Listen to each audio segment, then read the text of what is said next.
Salut à tous, alors c'est Frédéric Delavier. Alors ce soir, je voulais faire une petite vidéo sur les poils de l'homme. Et j'avais fait une petite remarque sur mon Facebook, hein. J'ai posé la question, pourquoi l'homme est-il le seul primate à avoir essentiellement ses poils sur la poitrine et pas sur le dos? Alors là, je vous ai pour que vous compreniez bien quand même que c'est très très particulier aux hommes. Alors là, on voit Baldwin, je crois, je me souviens, c'est un acteur, alors il y a deux frères, hein, vous voyez là, alors on voit qu'il a une très belle touffe de poils sur sa poitrine, hein. Donc il est très très poilu au niveau du torse, et on voit qu'il n'a pas de poils sur le dos, il a des poils sous les bras, hein, mais c'est pas un chimpanzé, hein, contrairement, c'est pas un singe, et là nous avons un petit singe, hein, nous voyons un jeune chimpanzé, hein, on voit qu'il a plus de poils sur le dos, sur les bras, et il en a beaucoup moins sur la poitrine. Alors on est vraiment le seul primate à avoir ce système pileux particulier, donc absent quasiment partout, et on va dire chez les hommes plutôt réparti sur la poitrine, et avec plutôt du poil autour de la bouche. Alors, on voit un peu, j'en ai moi par exemple, hein, alors que les singes n'en ont pas vraiment, hein, vous voyez. En général, c'est absent, et par contre, on a des grands cheveux, en général, c'est ça, hein. Il nous reste du poil sous les bras et du poil autour du sexe et un peu sur le bas des jambes. Donc, et sur les jambes, en général, sur les membres inférieurs.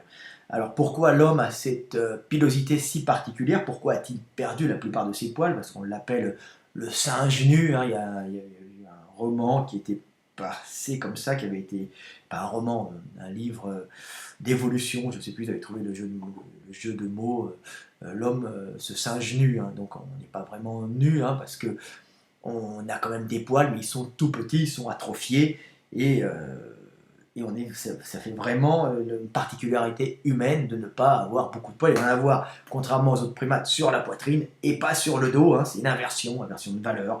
Alors pourquoi alors? C'est la grande question, c'est pourquoi a-t-on ce changement? Tout simplement, c'est multifactoriel, simplement parce qu'on est passé de la forêt à la savane et on s'est redressé. Alors on s'est peut-être redressé plutôt en forêt au départ et après au passage en savane, hein. On était déjà bipède, hein, la marche bipède en forêt, on la pratiquait de façon culturelle relativement bien, et après ça s'est amplifié, c'est devenu plus génétique avec des modifications du système locomoteur, hein, pour s'adapter à la bipédie dans un milieu hostile qui était la savane, donc une bipédie qui s'est vraiment au cours du temps bien arrangée. Donc le fait d'être bipède euh, pose à l'homme d'autres contraintes face à son milieu, hein. Donc on s'aperçoit qu'il n'est plus dans la savane. La savane est un milieu relativement sec, hein, donc ce n'est plus un milieu humide comme la forêt équatoriale humide dans laquelle vivaient nos ancêtres, hein, qui avaient une vie proche des chimpanzés. Alors là, on voit une maman chimpanzé, hein. Les mamans chimpanzés elles font elles font beaucoup de petits, mais elles les font très vieilles aussi, hein. C'est-à-dire que voilà, c'est une vieille maman chimpanzé avec son petit, hein. Elles restent fécondes assez longtemps dans leur vie, hein, alors que chez les hommes, euh, les mamans vieilles sont moins recherchées, par exemple, chez les chimpanzés, parce que chez les chimpanzés, c'est les mamans vieilles qui nourrissent le mieux, qui sont plus habituées à le nourrissage des petits, parce que les mâles chimpanzés ne vont pas chercher la nourriture pour les petits. Donc, c'est une petite aparté. Donc, en savane, on se retrouve avec un problème de bipédie, donc on n'est pas du tout comme dans une forêt tropicale humide, donc un milieu beaucoup plus sec, donc on n'a pas à se protéger de l'eau, par exemple. Alors l'avantage des poils, c'est que ça permet un ruissellement, hein.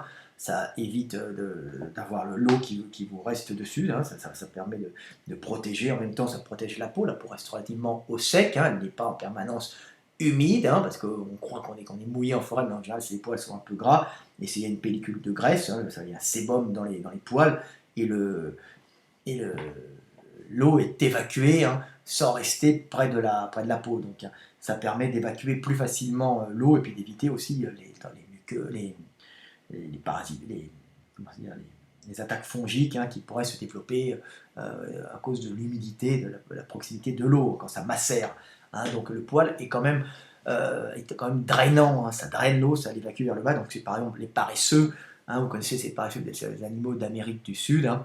Ils ont une implantation de poils qui est différente de la plupart d'autres mammifères. Donc ils ont une implantation de poils qui part de la poitrine, très abondante, et qui va vers le dos, comme ça, qui tombe vers le dos. C'est dans l'autre sens, et chez les autres animaux qui marchent à quatre pattes, l'implantation, vous regardez, elle n'est pas de l'arrêt du dos, les poils tombent vers le bas. En fin de compte, c'est pour drainer l'eau. En même temps, le poil est une protection dans des milieux où il y a beaucoup de végétaux, il peut y avoir des épineux, il peut y avoir, ça protège aussi, ça évite aussi les blessures qui pourraient entamer la peau et laisser passer des bactéries. Hein. Donc ça a plusieurs avantages. En savane, ça commence à poser un problème, hein, ça va poser un problème ça pose pas vraiment de problème, mais nos ancêtres ont été confrontés en savane, c'était des petits singes bipèdes, hein, ne descendons pas du singe, mais nous sommes des primates comme les singes, donc on peut dire que l'homme est un singe, mais les autres singes ne sont pas des hommes, car comme je dis tout le temps, l'homme c'est le langage, c'est la capacité de dire je suis, hein, à l'image de Dieu, le fait d'être conscient, le fait de dire, d'avoir la capacité d'avoir des notions de temps dans son langage, et d'être capable de dire je suis celui qui est, comme Dieu a répondu à Moïse sur le mont Sinaï, quand il lui a posé la question qui es-tu, il a répondu je suis celui qui est.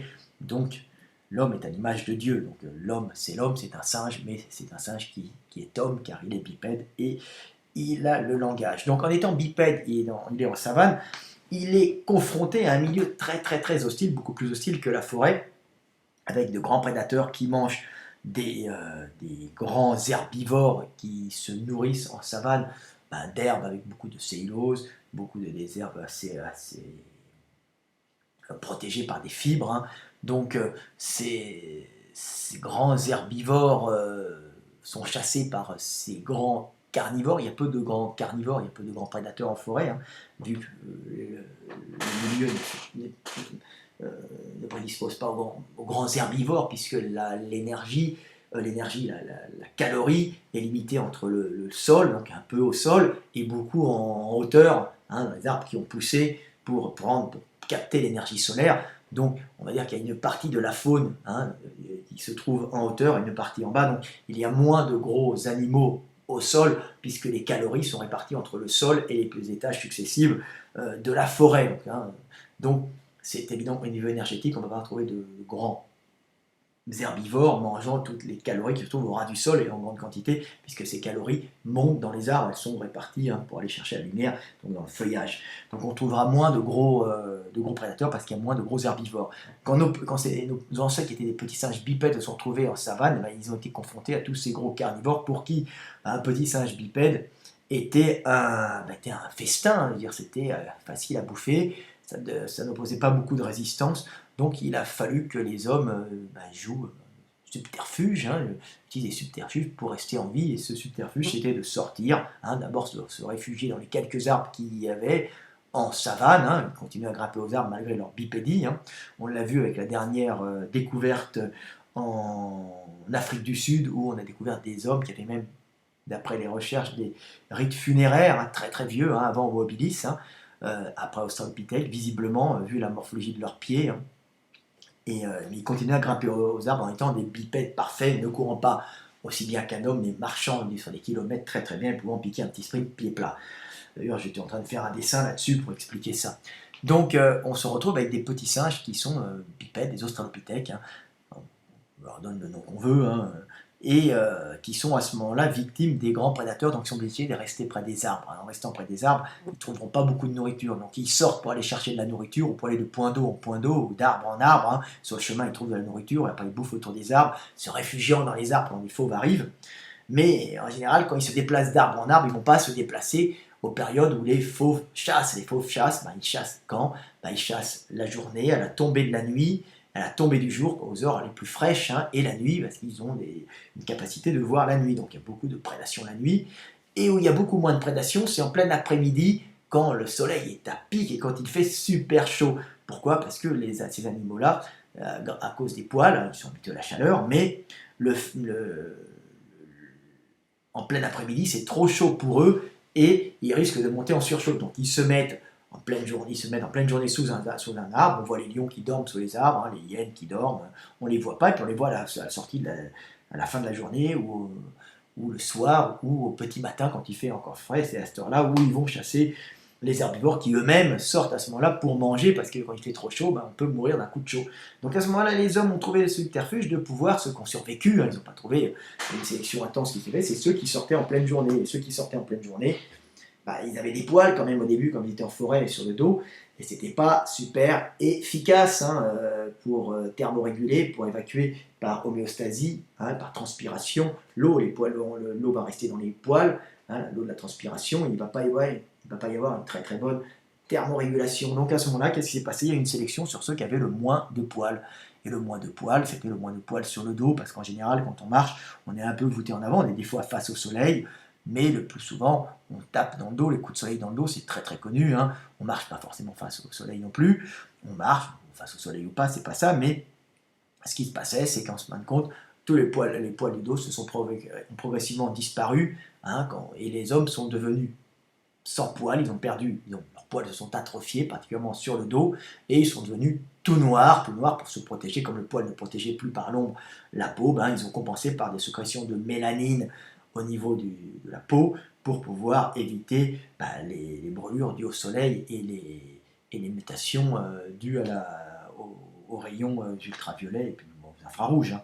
Des mutations qui pourraient entraîner des pathologies cancéreuses ou autres, mais bon, en tout cas la brûlure et la surchauffe, hein.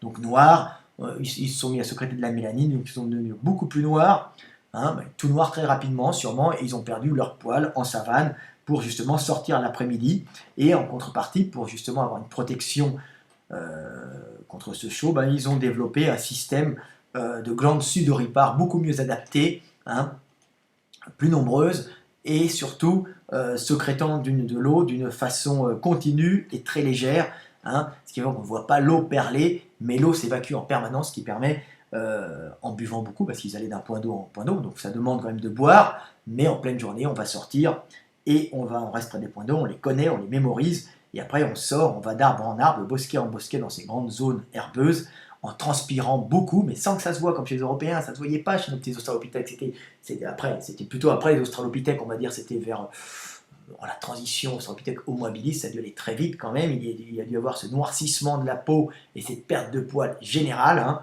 Et à ce moment-là, il y avait beaucoup de transpiration, et la transpiration permettait d'évacuer l'agitation moléculaire, éviter la surchauffe de l'organisme, éviter la dégradation des tissus, hein, et maintenir l'organisme à une température correcte, hein, sans qu'il monte trop, pour pas au-dessus de 40, 42, c'est une catastrophe, quoi. Donc on maintient à 37, 38, 36, 37, 38, c'est variable en fonction des efforts, et comme on chassait l'après-midi, on se déplaçait l'après-midi, c'est à ce moment-là qu'on se met à développer ce système. Donc, beaucoup de transpiration, très fine, mais permanente, une évaporation permanente de l'eau, permettant d'évacuer l'agitation moléculaire, mais permettant par homéostasie, hein, c'est-à-dire qu'on passe comme on se déplace, le problème c'est quand on se déplace, on fait marcher nos muscles, et qui crée du mouvement, crée de la chaleur, hein, donc c'est ça qui posait le problème. Donc on est devenu particulièrement diurne, hein, et diurne pour échapper aux prédateurs qui sont eux plutôt du petit matin et du soir, hein, et de la tombée de la nuit. Donc voilà, ça a été une méthode, et on a perdu nos poils, et on a noirci, parce qu'on n'était pas encore de grands prédateurs, hein. C'est après, c'est qu'on a quitté les arbres, hein. J'avais expliqué dans mes vidéos, c'est le temps qu'on monte dans les arbres, on ne peut pas encore bien lancer, on peut se défendre avec des bâtons, on peut lancer verticalement, mais nos mains sont encore en crochet, donc on ne peut pas ajuster les tirs, elles sont encore en crochet, parce que nos fléchisseurs des doigts sont très courts. Il y a une programmation génétique sur les fléchisseurs des doigts qui entraîne les doigts en crochet, qui fait qu'il n'y a pas beaucoup d'efforts pour se maintenir dans les arbres quand on tend la main. Donc les singes, ils mangent comme ça, et puis quand ils tendent la main, hein, les doigts se recourbent. C'est comme ils arrivent à tendre les doigts rafléchis, quand ils tendent, le bras se recourbe, les doigts se recourbent, donc ils se maintiennent dans les arbres sans effort musculaire, alors que nous, on est obligé de tenir avec beaucoup d'efforts musculaires. Donc voilà, c'est pour ça qu'on a perdu nos poils.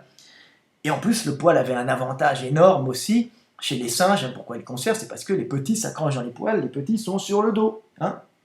Donc là, on n'avait plus besoin de maintenir nos petits sur le dos, hein. Les petits, quand on court, ils se tiennent sur le dos, les petits singes, hein.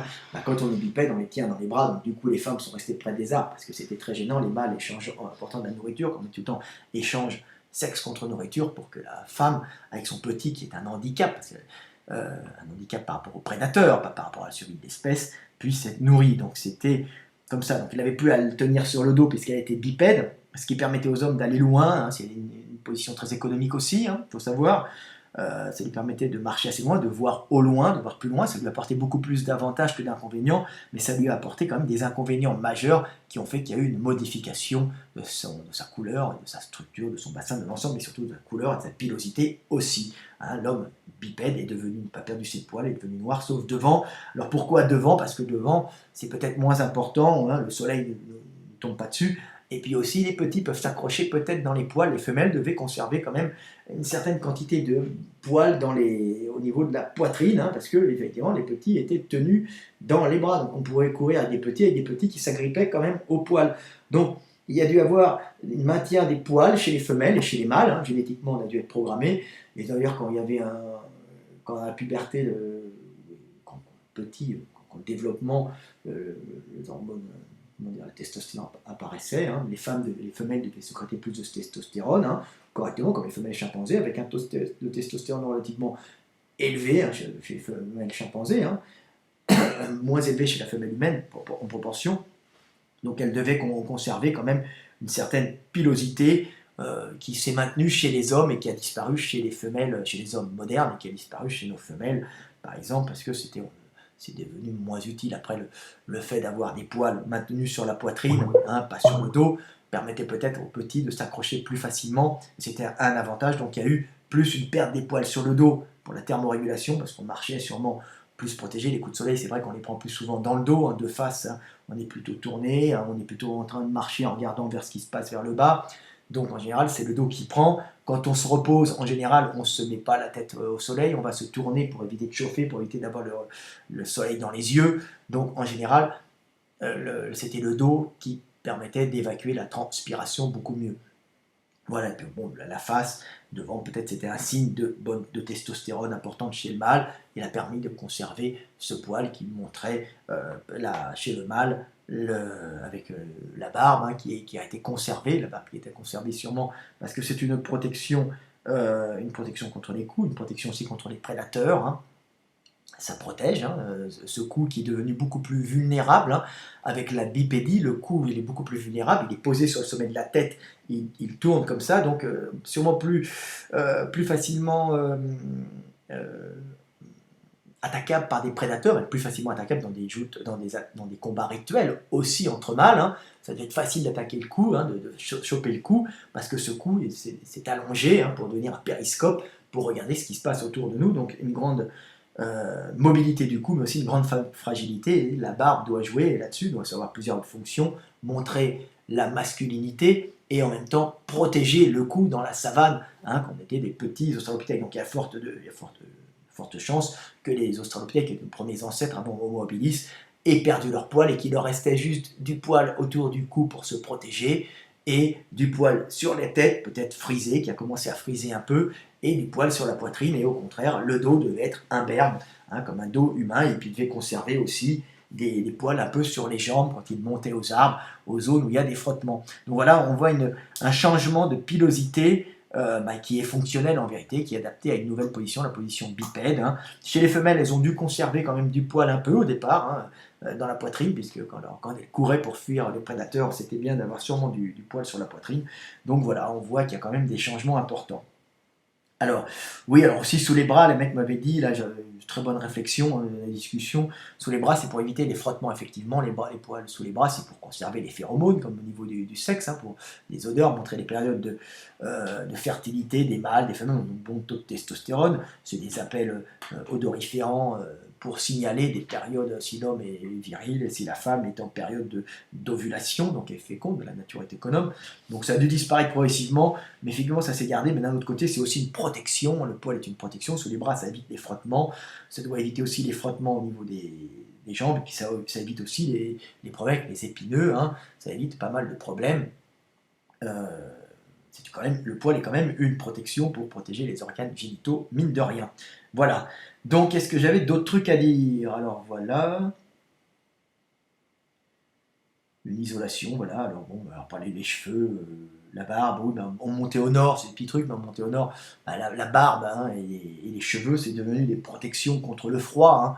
Donc c'était, alors qu'en Afrique, hein, par exemple, vous voyez, les Africains ils ont les cheveux crépus, il y a une couche d'air dedans, c'est une protection pour éviter la surchauffe, parce qu'en général, on ne transpire pas beaucoup du dessus de la tête, on va transpirer du front, il y a des zones où on transpire plus, hein, donc normalement, sur le dessus de la tête, on a une protection thermique par isolation, par des couches d'air, hein, pour éviter la surchauffe, hein. Et dans les pays froids, en général, on a des cheveux qui un peu plus ondulés, mais qui descendent, comme les cheveux des Asiatiques, qui descendent le long du cou, et comme une barbe aussi. Alors, les Asiatiques l'ont perdu parce qu'ils devaient s'habiller complètement, mais dans les pays tempérés, moins hyper froids, parce que les Asiatiques se sont démontés au nord, sibériens qui sont redescendus, donc ils étaient entièrement couverts à cette époque-là, hein. Donc il y a eu sûrement moins de, de d'obligation d'avoir des poils, bien qu'à mon avis, ils aient conservé des poils et qu'il y a eu une perte de poils qui est relativement récente aussi, avec un taux de testostérone qui a dû baisser avec euh, l'organisation sociale due à l'écriture symbolique, hein.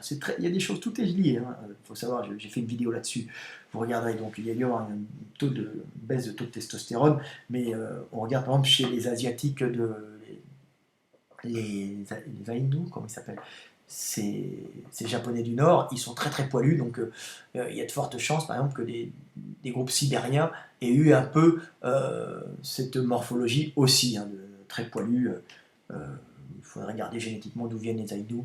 Je n'ai pas regardé, peut-être que je me trompe, mais en tout cas, dans les tribus, dans les peuples du Nord, bah, les cheveux et la barbe, hein, étaient une protection. Alors pas dans un hyper froid, mais en froid humide, hein, pour éviter, parce qu'en hyper froid, on n'a pas tellement de maladies de la sphère ORL, parce qu'il fait tellement froid que ça tue tous les microbes et toutes les bactéries.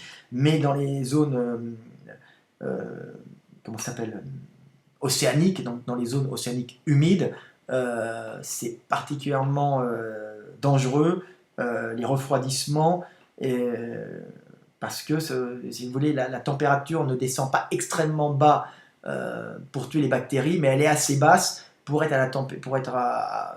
assez basse pour que ce soit la température optimum de développement des virus et des bactéries, hein, qui se développent en général aux alentours de 30-32 degrés, hein, 32, climat tropical, hein, on les a emmenés avec nous, et puis on a aussi des autres animaux, hein. Donc, et à ce moment-là, quand il y a des refroidissements, donc quand ça descend à 5, 6, 10 degrés, 5 degrés, 8 degrés, 10, 0 parfois, hein, même avant que ça gèle, c'est là où on prend des maladies, hein, parce que la sphère ORL descend à 30 degrés, on respire de l'air plus froid, plus humide, et à ce moment-là, c'est la température optimale de multiplication des bactéries pathogènes qui vont infester notre système ORL, hein, la sphère ORL, donc les poumons, la gorge, euh, toutes ces zones qui risquent de créer des pathologies mortelles. Donc c'est pour ça que l'avantage d'une barbe, d'une protection de barbe et puis des cheveux longs, hein, qui tombent à l'extérieur, comme ça va protéger le cou et ça va éviter de descendre trop bas en température, hein. Ça va éviter de descendre trop bas, que la zone de la sphère orale descende trop bas en température et qu'il y ait un développement, une prolifération de bactéries pathogènes entraînant des fatigues, des maladies, puis parfois la mort, hein, par pneumonie. Donc voilà pourquoi l'avantage de la barbe, tant c'est une protection, c'est un avantage, mais quand il fait très froid, on voit que les Inuits la perdent, hein, ils sont par exemple les montés au nord de la perdent parce qu'il y a peu de bactéries dans ces climats très froids, avec des hivers très très rigoureux. Ça élimine pas mal tous les microbes propres aux hommes qui pourraient déclencher des maladies graves, des infections graves, hein. Il n'y en a pas en Inuit. Les Inuits, par exemple, en général, souffrent ont peu de maladies bactériennes en général, hein, parce que leur climat est très très rude, et quand ils arrivent en ville, quand ils arrivent dans des climats ce n'est plus le même climat rude dans lequel ils vivent, à ce moment-là, ils chopent tout parce qu'ils ne sont pas confrontés aux maladies, hein. Donc voilà, c'est très très typique. Donc, vous voyez, tout joue, hein, sûrement la barbe joue aussi dans la protection. Donc en très froid, on n'a pas besoin. Au climat continental, au climat océanique, humide, et froid, on a quand même besoin d'une barbe de protection, en même temps protection contre l'humidité et les coups. Donc voilà, vous voyez que les pilosités ont souvent c'est toujours utile, hein, rien ne se conserve dans la nature d'inutile. Et toute chose, il n'y a pas de mutation neutre, contrairement à ce qu'on pense. Il n'y a que des mutations utiles et d'autres inutiles. Les neutres étant juste très très très très utiles ou très très peu utiles ou très très peu négatives. Mais le fait de trouver la voie du milieu, quelque chose de ni utile, ni négatif, ni positif, hein, ça n'existe pas dans la nature. C'est juste une oscillation entre le négatif et le positif, où on est d'un côté, où on est de l'autre. Donc il n'y a conservation que de ce qui n'est pas négatif. Voilà. Donc voilà. Qu'est-ce que je voulais dire d'autre? Transpiration très fine, voilà. Voilà. Bah, c'est à peu près tout, hein. 24 minutes, oui, la transpiration chez nos ancêtres, bah, elle était très fine. Hein. C'est les Européens, eux, transpirent moins bien qu'un Africain parce qu'on perd beaucoup, on a beaucoup d'eau, donc vous voyez, puis l'eau goutte, tombe et ça évacue moins bien la transpiration, la chaleur. Hein. On transpire trop, hein. On n'est pas habitué à transpirer puisqu'on est des Européens. On n'est pas spécialisé. Quand il fait chaud, on se met à transpirer, mais on a une transpiration qui n'est pas aussi bien adaptée que la transpiration, par exemple, des Africains subsahariens qui, eux, ont une transpiration qui n'est quasiment pas visible, mais qui est permanente, hein, et qui est la microtranspiration permanente, très importante, et qui fait une évaporation, alors que l'Européen, il va perler en grosses gouttes, hein, il va se couvrir de flotte, et la flotte, ça évacue moins la chaleur que l'évaporation pure et dure, hein, d'une microtranspiration, un spray, c'est comme les sprays qu'on se met sur le visage quand on a chaud l'été, c'est plus efficace que se balancer un seau d'eau sur la gueule. Pourquoi? Parce que le seau d'eau, vous perdez beaucoup d'excrétion d'eau pour rien, donc ça permet de transpirer, d'évacuer la chaleur sans dépenser trop d'eau, mais en même temps en évacuant en permanence. Hein. Donc voilà, c'est une très bonne adaptation, et nos ancêtres ont développé ça. Ils étaient tout noirs, avec 100 poils sur le dos, ils ont gardé du poil sur le torse parce qu'ils n'étaient pas tout le temps au soleil, hein. On ne se tourne pas au soleil comme ça soit, on met la tête dans l'autre sens, hein. Et puis les petits devaient aussi s'accrocher un peu dans les poils de poitrine des mamans, hein, qui devaient les conserver. Voilà, donc bon, après, ça n'a plus d'importance, et puis après les femmes, ils ont perdu. Oui, un dernier truc, pourquoi les femmes n'ont pas de barbe, hein, en général? Parce que c'est les hommes qui vont en général chercher la bouffe, et c'est la protection. La barbe est une protection contre les coups, pour protéger ce cou très très fragile aussi, et c'est aussi une protection contre le froid, et puis dans les pays froids, hein, les femmes restaient plutôt dans les maisons. Donc, en plus, c'est un signe de virilité, un signe de testostérone. Hein, donc l'homme est un mâle adulte capable de se reproduire. Donc ça a des avantages multiples, et pour la femme, ça a beaucoup moins d'avantages puisqu'elle, en général, elle n'est pas à l'extérieur en train de chercher la nourriture, surtout dans le climat froid, et surtout à l'époque des Australopithèques, hein, où les femmes restaient près des arbres, donc elles avaient moins besoin d'avoir de poils de protection du cou, parce que le cou est une zone très vulnérable chez l'homme, vu sa position verticale, hein, et c'est une zone très fragile, alors que les singes ont un cou assez épais quand ils marchent à quatre pattes. Les animaux ont un cou relativement épais, donc ça va être facile de casser le cou d'un homme, de la gripper au cou, et puis même pour les luttes entre hommes, la barbe est une bonne protection. Voilà, et puis maintenant c'est à la mode. Voilà, alors qu'est-ce que je voulais dire d'autre? C'est à peu près tout, c'est tout. Voilà, puis la barbe, ça doit pas être top pour le petit aussi, hein, pour passer la béquille, ça doit pas être un avantage, ça doit pas être super efficace. Il faudrait un peu vérifier ça, mais ça doit jouer. Hein. Comme c'est l'homme qui est à l'extérieur en général, c'est lui qui a des protections au maximum. Donc protection au niveau du cou, et par contre on libère le dos des poils et on enlève les poils là où on thermorégule le plus pour évacuer la chaleur. Bon bah salut, 28 minutes. J'espère que vous aurez appris des trucs. Hein. Comme d'habitude, des fois je fais des redites. Mais j'espère que vous avez compris l'important de tout ça. Voilà. Hein, puis les poils, pour éviter les frottements aussi, hein, pour éviter les usures. Hein, c'est des bonnes protections. Allez, salut, c'était Fred de la vie, à bientôt.